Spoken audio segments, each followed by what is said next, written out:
Hi, I'm Miriam. I'm thrilled to be here at ATypI because in doing this presentation, I get to participate in this broadening of the lens of the type design world, which is trying to be a bit more intersectional rather than niche. I'm not here to talk about the latest technical advances in variable fonts or type software capabilities. Instead, I'm focusing on something that you don't usually see that much of at professional conferences. I'm here to spotlight my students. I'm going to share some of the research that they've been doing in my typography class this semester. And I have my entire typography class, all 6 of my students, with me today because broadening access and amplifying voices that need to be heard means sharing my platform. So here they are. Hey, hi, my name is Rachel Larson. I'm a student currently enrolled in the typography class at Nova Southeastern University for the fall 2020 year. Hi, I'm Samantha. I'm a marketing major and a graphic design minor. Hi, I'm Skylar. It's so great to be here. Glad to see everyone even though it's virtually. I'm currently a senior at NSU taking this typography class. I'm Victoria. I often go by Tori. I am a sophomore studying art and design with a concentration in graphic design at NSU. My name is Sofia Guerra and I'm a sophomore. I'm a marine biology major and a graphic design minor at Nova Southeastern University. Hi everyone, my name is Kaylee. I am a senior theater major with minors in graphic design, marketing, and strategic communication. In order to better understand their work, I need to tell you a bit about my foundation in typography. I teach at NSU now, and I taught graphic design at Howard University for 7 years, and Howard is a historically Black university in Washington, D.C. These days, it seems that everybody who's anybody studied type at Cooper. I didn't study type at Cooper, I studied type at Howard. My typography instructor there, Del Harad, was undeniably the reason my Twitter profile says, love typography. He's the reason I do what I do. I'm from Trinidad, which is an island in the Caribbean, and it was my high school art teacher, Charmaine Susanka, who introduced me to graphic design and directed me to go to SCAD. And it was at SCAD that I knew my place in this world would be in design. But it was at Howard that I found typography. At TypeCon last year, I said that I think type designers are some of the most OCD people in the world, and Del Harad was, like so many type people, meticulous about teaching us type. But in his class, we didn't study Paul Renner and Eric Gill and Didot. He was careful that we didn't. Professor Harad was an adjunct faculty member, and little bit of a sidebar, I didn't know back then what an adjunct was, or that the increased adjunct hiring in those days would lead to the current state of academia where most faculty work 2 jobs at 2 different universities or in the corporate world just to pay bills. But that's what he did. Del Harad worked full-time during the day and taught typography classes at night, where he held us to impossibly high standards and got on my case whenever I was late for class, which was often, and made me work hard for my grades. Years later, I completed my PhD research on typeface persona and dedicated my dissertation to Professor Harad. He's the reason I taught typography at Howard, and he's the reason I brought my NSU students with me to ATypI. He didn't frame my typography education from the lens of European men, but he did impart that if you want to change the system, you have to be involved in the system. He told us to join current industry organizations, and he told us about the TDC. And it's because of him that I took my Howard students to the TDC conference last year. And 2 months ago, one of those students emailed to say she's the newest member of Pentagram interning on Michael Beru's team. This year has been interesting for everyone for so many reasons. A big one is that it was the summer of Black Lives Matter, which meant everybody started taking stock and inviting every person of color to be a megaphone for every other person of color. NSU is designated as an HSI, a Hispanic Serving Institution, and the majority of NSU students are students of color. 2020 has also been the year of decreased physical access and increased digital access. NSU students are, like everyone else, trying to navigate and figure out challenges of the pandemic, and all 6 of my typography students elected to take the course online. We meet via Zoom, And each of them has their own reasons for doing this on Zoom.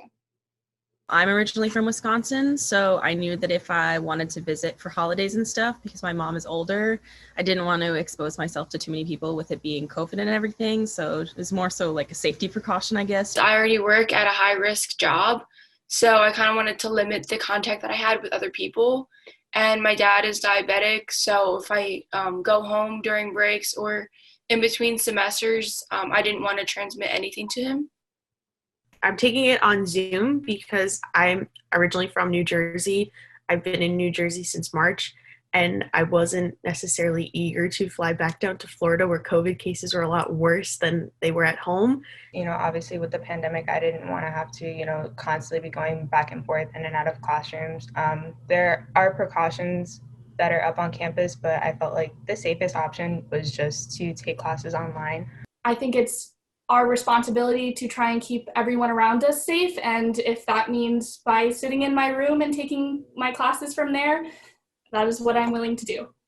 Personally, I'm from Puerto Rico, and I didn't want to be back and forth, traveling and all that, because I don't want to put anyone in danger. So that's why I'm on Zoom. Teaching classes online and in person is, as I hope everyone knows by now, a truckload of craziness with a monkey behind the wheel. But I'm trying to do my best by all of my students, and part of that has been to teach typography the way that Del Harad taught typography, by being responsive to students. Traditionally, this industry has limited access to everybody except like 6 guys, and traditionally textbooks have relegated the study and documentation of non-Western type to the first and shortest chapter, which frames anything other than European type as ancient. I did that cliche but absolutely necessary thing this semester. I stood up in front of my class on Zoom and threw out the textbook. And then in class, we watched that really famous type movie with those really famous same 6 guys. And these 6 female students they're very frustrated with the absence of certain voices from the narrative. I think something that I've noticed about design education in general is that a lot of the material, the source material, tends to focus on what's popular. It doesn't really leave a lot of room for interpretation or growth as like a developing artist or a student in general. I do see that there's a lack of representation of women as a whole, let alone women of color. So it's been great for our class to see people that look like us, that share the same experiences as us. So in the beginning of the semester, we looked at Guido, Bedoni, Johann Gutenberg, and that was interesting to learn the history about type. But being a woman of color, I kind of noticed that was one type of style and certain types of people that weren't represented. And especially growing up, there wasn't a whole lot of Asian representation besides Mulan, and I think that's it. So when we started to learn more about Whale Marcos and other work that people have committed to researching that wasn't done before, it was nice to see that representation. With there only being one chapter, including different areas of the world that's not Eurocentric, I find that very disheartening. So I've been enjoying watching a lot of videos from conferences such as these of people sharing their research and all of their work that they've been doing. I found that a lot more helpful than learning it by reading a textbook. I don't think we should just be learning about one kind of type. I feel like it's kind of goes against the purpose of what art is, which is innovation and making new things. And I don't really see how we would be able to do that if we're only learning and using one type of method for typography. I think it's good for people to be able to use typography as a method of feeling connected to their culture and their ancestry and their heritage. In this curriculum, we've added more female designers, and we have been encouraged to attend a lot of different design events. I know I was able to go to a couple talks from the Type Weekend conference and learned more about female designers and females within the industry, and that was really interesting and inspiring to see. But it's also good that we've been able to branch out and, be able to see other designers showcase their lesser known stuff. And I feel like that's very, very important, especially because since we're learning, we're the ones that in the future, we're going to use all these people as inspiration and hopefully change the industry and change the norm. Everybody has the right to their own history, and it's not fair that we keep referencing others as like the standard. Like everyone should have access to all of like the different, like when it comes to like typography, like there's so many different typographers that are out there that are trying to have access to like create these different like typefaces and type families and fonts that aren't necessarily Latin characters, and the typography students to be able to learn more about these cultures, like to play with these typefaces and fonts themselves. Especially now, because newer generations, we are looking for diversity and we are looking for change. We're bored of seeing the same thing over and over and over. The lack of representation is bad enough, but my students also told me in class that they thought they were unable to do anything about it because they're just students, emerging designers. They felt they had no platform. So a few weeks ago, I decided to change their final project for the semester to one designed to give them a platform. Next thing I know, a week later, I'm talking to Tammy Riggs, and her team is embracing the idea of my students presenting at ATypI with me. And then my students are freaking out. So 2 weeks ago, I decided to bring in some expert help to give them some pointers about ATypI and the conference scene. So we had a J.E. Archer join us for a class. But by delving into the research, the students very quickly embraced the authorship and platform that this project affords them.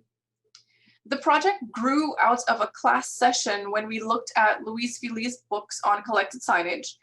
I flipped through one of her books with my students and I asked them how they'd feel about doing a similar type of book, except focus on places that aren't as heavily studied within typography. I think what sealed the deal for them was the fact that the final deliverable for the class would be to self-publish their books. They'd be realizing their own platform. So here's Sophia to give you an overview. And then right after that, each of them is going to tell you more precisely what they're working on and what the experience has been like for them. So our presentation is going to be on, one, the way we've been studying typography with our professor, which is very inclusive and not just Swiss typography. And also just on our project, which is to make like a book with pictures that we collect from Google Maps from underrepresented places. So we would try to collect like one picture for each letter of the alphabet in a language that we understand. We're just like on Google Street View looking for signage that is basically drawn by hand or maybe cast into metal or just not modern, like not just printed on a screen, not just Helvetica. I myself am of Irish heritage, and it's something that has always been very important to me. I grew up going to Irish and Celtic music festivals. So I've been looking a lot at old churches where there might be type cast into metal, or old cemeteries where gravestones have like hand-carved type. What I have pulled up here is St. Patrick's Cathedral in Dublin. This cathedral was actually built in the year 1191. A lot of the type looks sort of what you would expect to find in an illuminated manuscript, where the capitals are very prominent and it's this just beautiful hand-carved script and drawings. It's a really, really beautiful place. With this project, it's really cool to see that I can just kind of like go around different places and just explore. Since I've been to Ireland, I was showing my roommates, I was like, look, I've been there, oh my gosh. So it was really nostalgic and pretty cool. So you can see here, just these very ornate text here on the walls of the cathedral, hand-carved type and just cast into metal, and the beautiful building itself.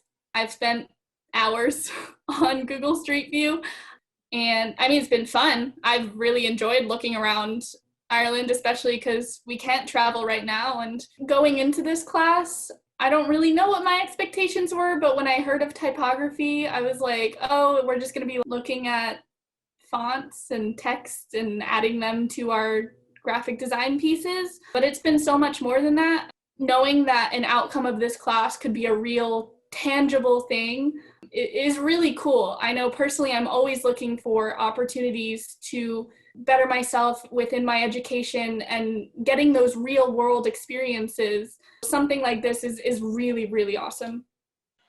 I selected Puerto Rico, specifically San Juan. I'm from there.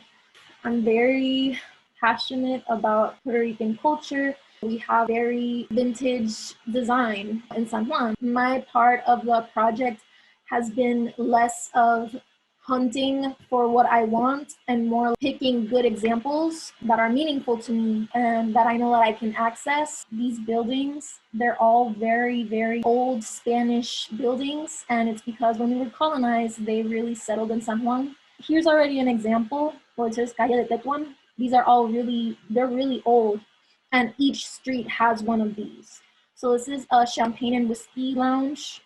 It was called Polo Norte Champagne and Whiskey Lounge. And the whole entire thing is tiles. So this was Fábrica de Sodas, which means like a soda factory. And it says Higiene, Pureza y Garantía, which means hygiene, purity, guaranteed. I've been here and people really respect it. No one graffitis on top of these things. It's kind of like an unsaid rule. These are off limits. And it really speaks on us as Puerto Rico as its own place. Like, this is the way we are. And then most of the places are kind of like this. And then if I get bored of a specific area, I'll go down here and here's the street view. So I'll just click some random spot and then it can take me somewhere else. So now we are in a different place, and then there's a marina very close to here. Here's another good example, is also an old building. This is not modern. It's kind of hand painted and it's sculpted, but it's Los Muchachos, but it's always been here. It's always been this color. It also has these lions. So for example, here it says Mundo Taíno. This is a modern rendition, right? Like it's printed, but the symbols used, like this sun and this, they're all Taíno symbols. There is an effort to still insert part of the ancient culture and values. I think I was one of the people that said that I didn't have a platform, but this has made me realize that I can if I want to. I'm very interested in my culture and I'm very interested in getting it out there. And I feel like this is a really good step for me to take. And I'm very happy. I'm taking it really seriously. Like, I'm super passionate. Like, since you pitched it the first day, I remember I was like, I already had a list of places that I was going to pick and concentrate on. And then I couldn't pick because there's stuff all over the island. So then I just picked that spot because it's very well known and it has good examples. But yeah, I'm just very happy to be working on this. I did Germany because I'm very German. I'm German and Norwegian on both sides. I didn't want to pick cities that were known for tourism, which is difficult because that means that not a lot of street view exists. As you can see, it's like a very modernized area. So for me, at least, I've been focusing on old plazas, government buildings, churches. Like a lot of what Kaylee was talking about, you have to stick to like the older, less modernized areas if you want to find like hand carved things. So like even this, it's a carved sign, but you can tell that it's definitely like more modern typeface. So for this especially, I kind of just have to walk and see if anything catches my eye. Oh, that's nice, taco place. So stuff like this, just looking for older buildings. This one would be better. Also, another struggle is trying to take pictures on Google Street View. Sometimes they're really blurry like this. Sometimes there's just no possible way to really get a good angle of the photo. So you kind of just have to get as good of a shot as you can. So as you can see, there's no actual street view. So you just sort of have to like pick a spot and then hope that it'll take you somewhere helpful. And there'll be like good clusters where you'll find some hidden gems. But then, like I said, sometimes there'll just be like 4 straight points of ending up in the same like health food store. So it's been hard, but it is cool to be able to like go outside and to travel. So see, you can't really see the sign clearly, but it's cast in metal, and this is the only good angle that I could find of it. So here's like a bigger version of the sign. This is like the favorite one that I have found. So those are all metal letters. And then like over here as well was good examples. Like this sign, you'll see a lot of really gothic typefaces being used for signs like this, which I think is pretty to be expected when you're looking in small old towns in Germany. That's more or less what I expected, but it's still cool to see like these hand-carved intricate letters. Like on a lot of government buildings, you'll see those too.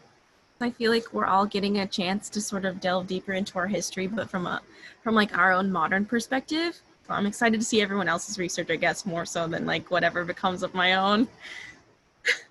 My mom is a travel agent, so I've been blessed with many opportunities to travel around the world and experience different places, and U.S. Virgin Islands is one of my favorite places that we've ever been to. So the problem I've been experiencing a lot with Google Street View is that it's not necessarily everywhere. So you can see here, this person had captured this picture, and that's all I have. I don't have a Google Street View necessarily of the entire island as a whole, but it's also given me a perspective of a lot of places are more fortunate to be able to get the entire island or country, state, city as street view that you can just walk down. This is a sign from Gallows Bay Historical Village. It's looking out with this beautiful view. And you can see here that this kind of looks like a stone. A lot of what I've seen is sans serif. So like signs like these are more like handmade. You can see that like the paint has kind of worn off on the Y here and then a little bit in the W and the L. It's not necessarily on a straight line, which makes me think that it's not any sort of like computerized type.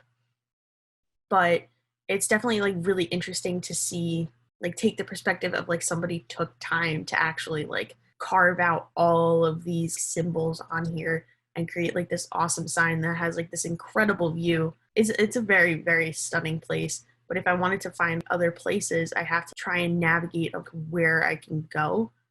So you can see here with this educational complex, the front sign here is all cast in some sort of metal, it seems. And again, it's more of that sans serif font, which has been very interesting to see how compared to other people's locations, that it's more gothic and more a lot of serifs, which isn't bad, but it's definitely interesting to see that other places do tend to lean more sans serif in my research, which has been really fun.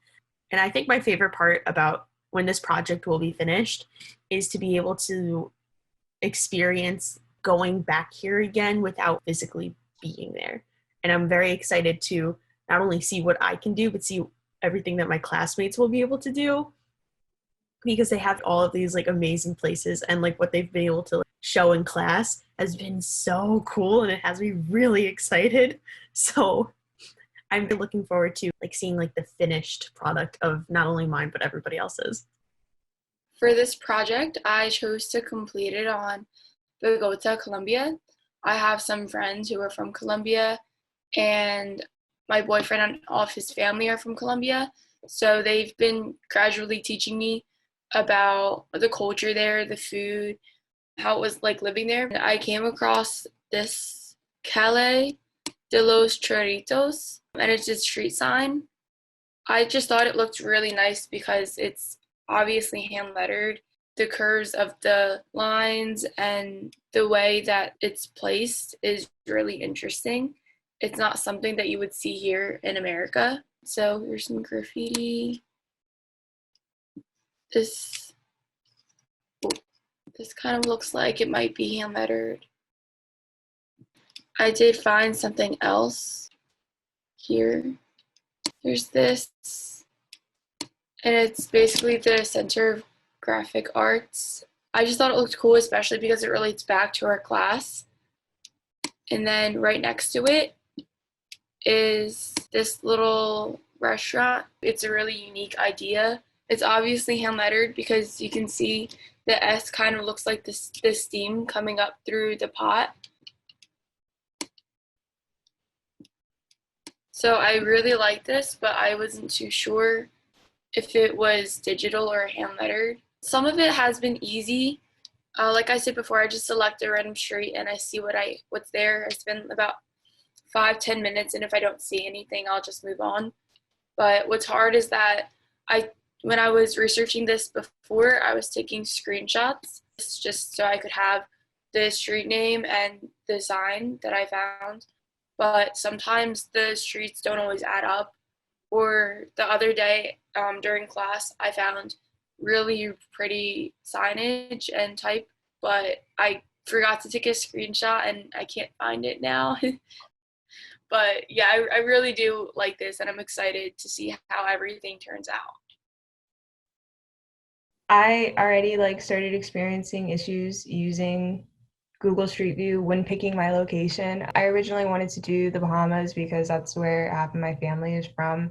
Unfortunately, Google Street View is not available everywhere, and it was kind of just very touristy locations, and there wasn't really any signage there. So I decided to change my location to New Zealand because going into it, I wanted to see if I would be able to find any old typography that had some sort of indigenous influence to it, which has proven to be a challenge. Kind of just brought me to the conclusion that I already knew, which was the extent to which colonization has impacted all of type. I want to continue to see if I can find anything else. So this was one of the first signs that I found. I actually found 2 signs in this one location. The first one was this sign here, and I thought that was really cool. I've seen some people do this kind of with very thin small wire for jewelry, and I thought that was really innovative, and I believe there are also lights on it that might turn on at night.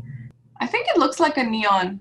Is it? I can try to look up some location photos of this at night. And then the other one was this cutout kind of sign. The only issue that I've had with honestly a lot of these signs is trying to figure out if these were originally made in the computer and then kind of saved onto a file and then hooked up to a machine and then it was pressed in metal.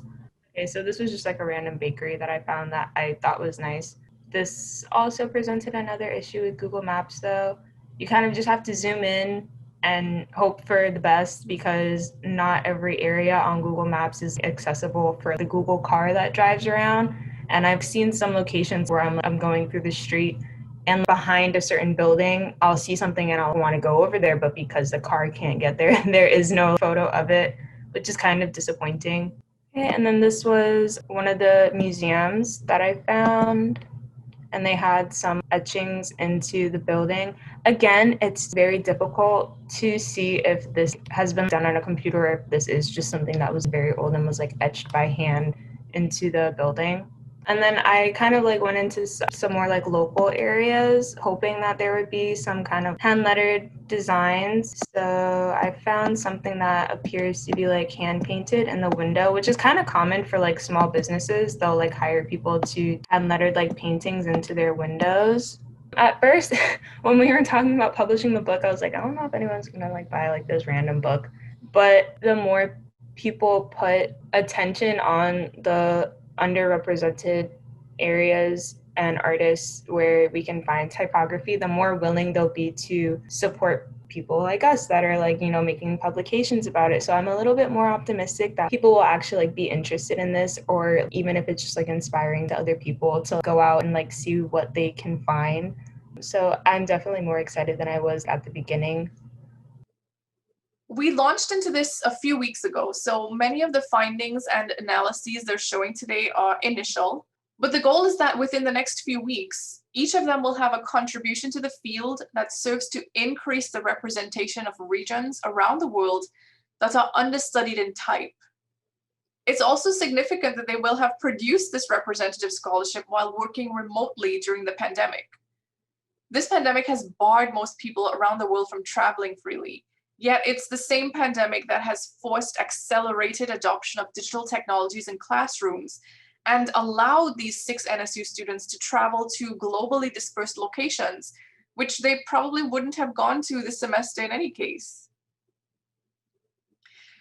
It's been a strange year, one where the divide between those who are woke and those who choose not to be has grown. And in taking on the responsibility of this project, these students have made it clear which side of history they stand on. And I'm really proud of them. So thank you very much. Thank you everyone at ATypI for putting this together and coming to see us talk and allowing us this platform. It has been a really great opportunity. Thank you so much for having me and my peers. We really appreciate this opportunity, and it's been overall just a really great experience. So thank you. Thanks for having us, ATypI. Thank you so much for this awesome opportunity. This is something I'll forever be grateful for. This has been amazing. Thank you to everyone at ATypI. Thank you so much for having us and for this awesome experience. Bye. See you in the Q&A.